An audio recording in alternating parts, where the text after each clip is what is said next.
ইটালির রোমে একটি খাদ্য সম্মেলনে উপস্থিত হওয়ার জন্য রওনা হয়েছেন। ইটালির আওয়ামী লীগ নেতাকর্মীরা এবং মুজিব সৈনিকরা, ওখানকার মুক্তিযুদ্ধের পক্ষের সৈনিকরা এবং সমর্থকরা এইভাবে হটাও ইউনুস, বাঁচাও দেশ, শেখ হাসিনার নির্দেশ, এই বক্তব্য নিয়ে তারা সেখানে বিক্ষোভ কর্মসূচি পালনের উদ্যোগ নিয়েছে।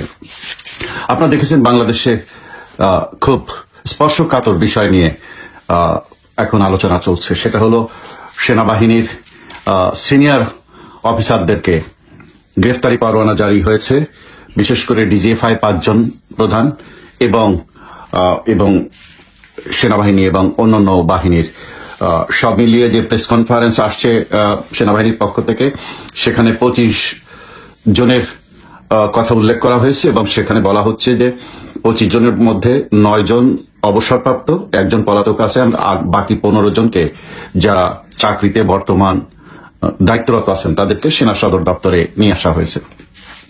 এবং সেখানে প্রেস কনফারেন্সে বলা হয়েছে যে তাদের হাতে কোনো গ্রেফতারি পরোয়ানা পৌঁছায়নি, কিন্তু ফেসবুকে তারা জানতে পেরেছেন যে এদের নামে গ্রেফতারি পরোয়ানা জারি হচ্ছে, এই কারণে এদেরকে সবাইকে ধরে এনে সেনা সদর দপ্তরে নিয়ে আসা হয়েছে।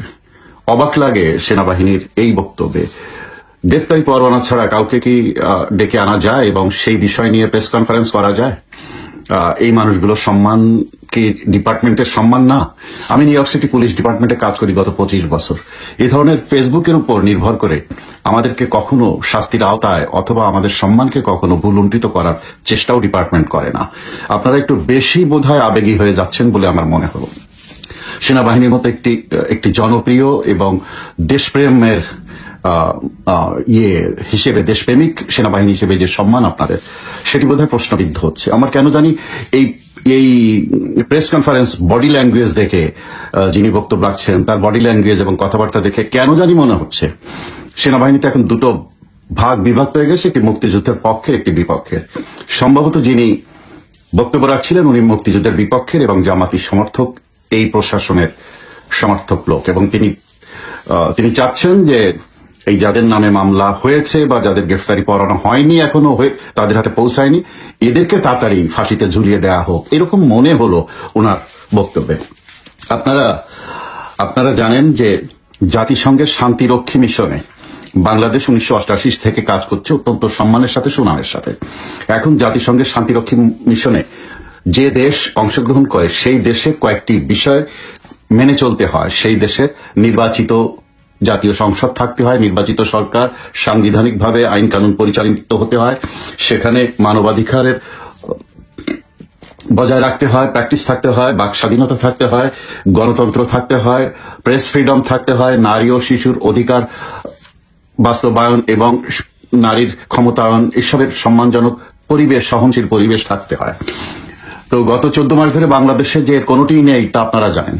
এই কারণে বাংলাদেশে যে এরকম একটি অসাংবিধানিক সরকার আছে এবং অনির্বাচিত সরকার আছে এবং এমন একটি সরকার আছে যে সরকারের কোনো সিস্টেমই আমাদের কনস্টিটিউশনে নেই, অন্তর্বর্তীকালীন সরকার বলে কোনো শব্দই নেই।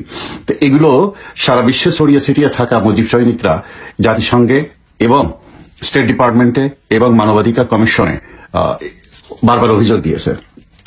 এই অভিযোগের ফলাফলে এমন একটা জায়গায় এসে দাঁড়িয়েছে যে বাংলাদেশের সেনাপ্রধানকে ডেকে আনা হয়েছিল নিউ ইয়র্কে এবং বারবার সেনাবাহিনী এবং সশস্ত্র বাহিনীর ঊর্ধ্বতন কর্তৃপক্ষ এসেছেন এবং তাদেরকে বলা হচ্ছে আপনারা অনতিবিলম্বে নির্বাচিত সরকারের হাতে ক্ষমতা দিন, তা না হলে আপনাদেরকে এই অভিযোগের কারণে আপনাদেরকে রাখা হবে না এই শান্তিরক্ষী বাহিনীতে, এই মিশনে।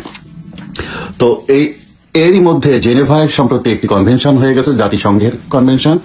সেখানে তুলে ধরা হয়েছে যে বাংলাদেশে কি ধরনের অপরাধ হচ্ছে, কতজনের মৃত্যু হয়েছে, কত ঘর বাড়ি পুড়িয়েছে, একটা তালিকা সেখানে তুলে ধরা হয়েছে। এইসবের মাধ্যমে সেই সেমিনারের মিটিং থেকে সকল দেশ মিলে জাতিসংঘের উপরে আহ্বান জানিয়েছে প্রয়োজনে শান্তিরক্ষী বাহিনী বাংলাদেশে পাঠিয়ে এই সরকারকে হটিয়ে জনগণের পাশে দাঁড়াতে। সেরকম পরিস্থিতিতে যখন যাচ্ছে তখনই দেখা গেল যে এই হঠাৎ করে নাটকীয় এই আইসিটি কোর্টের এই গ্রেফতারি পরোয়ানা এবং বিচারের আওতায় নিয়ে আসে সকল সিনিয়র অফিসারদের। আমি বলছি না যে এরা নির্দোষ, আমি বলছি না এরা কোনো দোষ করেননি, কারণ বিষয়টি আদালতের, কোনো দোষ না করলে তো এরকম হতো কিনা আমি জানি না।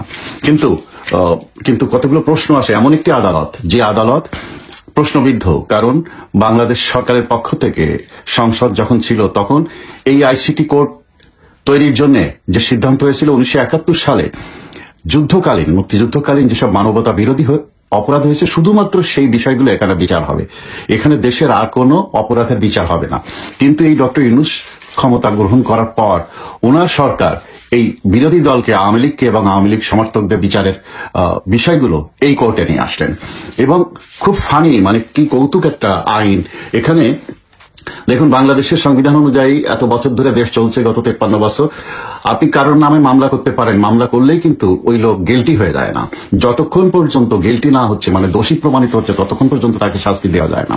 কিন্তু এই আইসিটি কোর্টে একটা আইন করেছে যে কোনো সরকারি কর্মকর্তার নামে যদি মামলা হয় তাহলে সাথে সাথে তার চাকরি চলে যাবে। তার মধ্যে শাস্তি শুরু হয়ে গেল, তার মান সম্মান ওইখান থেকে শেষ হয়ে গেল, এখনো কিন্তু বিচার শুরু হয়নি। তো এইভাবে এখানে মানবাধিকার কোথায়, এখানে আইনের শাসন কোথায়? এখানে আসলে একটি মানে যেমনে হোক শেখ হাসিনা আমলের যেসব মুক্তিযুদ্ধের পক্ষের অফিসাররা, কর্মচারীরা, শিক্ষকরা যে যেখানে আছেন তাদেরকে হয় জবরদস্তি পদত্যাগ করাতে হবে, না হলে আইনের মাধ্যমে তাদেরকে বের করে দিয়ে এই জামাত সমর্থিত বা কিছু বিএনপি সমর্থিত এদেরকে প্রমোশন দিয়ে ওই রকম উপর জায়গাগুলো নিতে হবে। এই হলো মূল কারণ, যেসব কারণে আজকে এই অবস্থা দেখছে। এতে বিরাট ক্ষতি হবে বাংলাদেশের।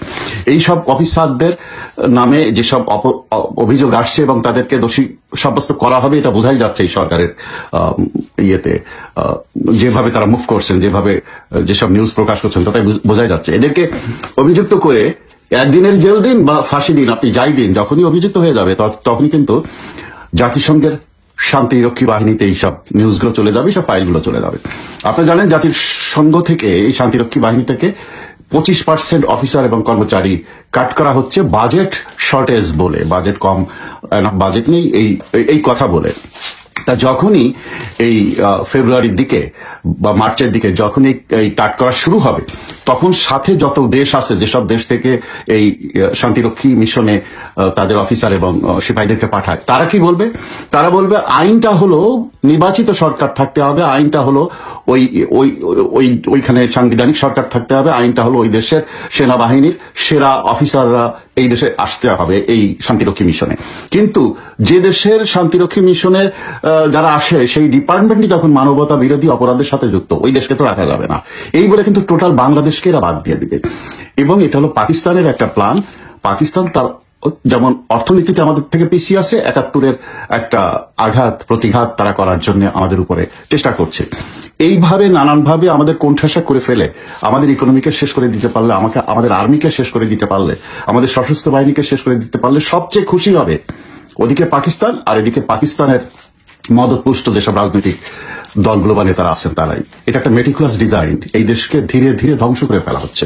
প্রিয় দেশবাসী, কিছুক্ষণ আগে শুনলাম যে বাংলাদেশে আপনার 46 ব্রিগেড, আর্মি 46 ব্রিগেড আলোচনা চলছে, তারা ক্ষমতা গ্রহণ করবে। সেরকম যদি আপনারা বোঝেন তাহলে মাঠ ছাড়বেন না, আপনারা আর্মির পক্ষে মাঠে থাকুন। আজ থেকে শিক্ষকদের লাগাতার অবস্থান কর্মসূচি শুরু হচ্ছে ঢাকায়। আপনারাও রাজপথ দখলে রাখুন, কারণ যে কোনো মূল্যে হোক বাংলাদেশকে রক্ষা করতে হবে এবং মুক্তিযুদ্ধের পক্ষের অফিসারদের পাশে দাঁড়াতে হবে। প্রিয় দেশবাসী, খুব বিপজ্জনক সময় যাচ্ছে। এখন ডক্টর ইউনূস দেশে বাইরে চলে গেলেন, রোমে। অনেকেই বলছেন এটাই তার সেফ এক্সিট। এটা যদি হয়ও, তবুও এই আর্মি অফিসারদের পক্ষে আপনারা দাঁড়ান। আমরা প্রচলিত আইনের সুবিচার চাই, আমরা এই ধরনের স্পেশাল কোর্টের সাজানো গোছানো বিচার চাই না। প্রিয় দেশবাসী, একটি সফল বাংলাদেশ গড়বার জন্য সোজা হয়ে দাঁড়ান। জয় বাংলা, জয় বঙ্গবন্ধু, বাংলাদেশ চিরজীবী হোক।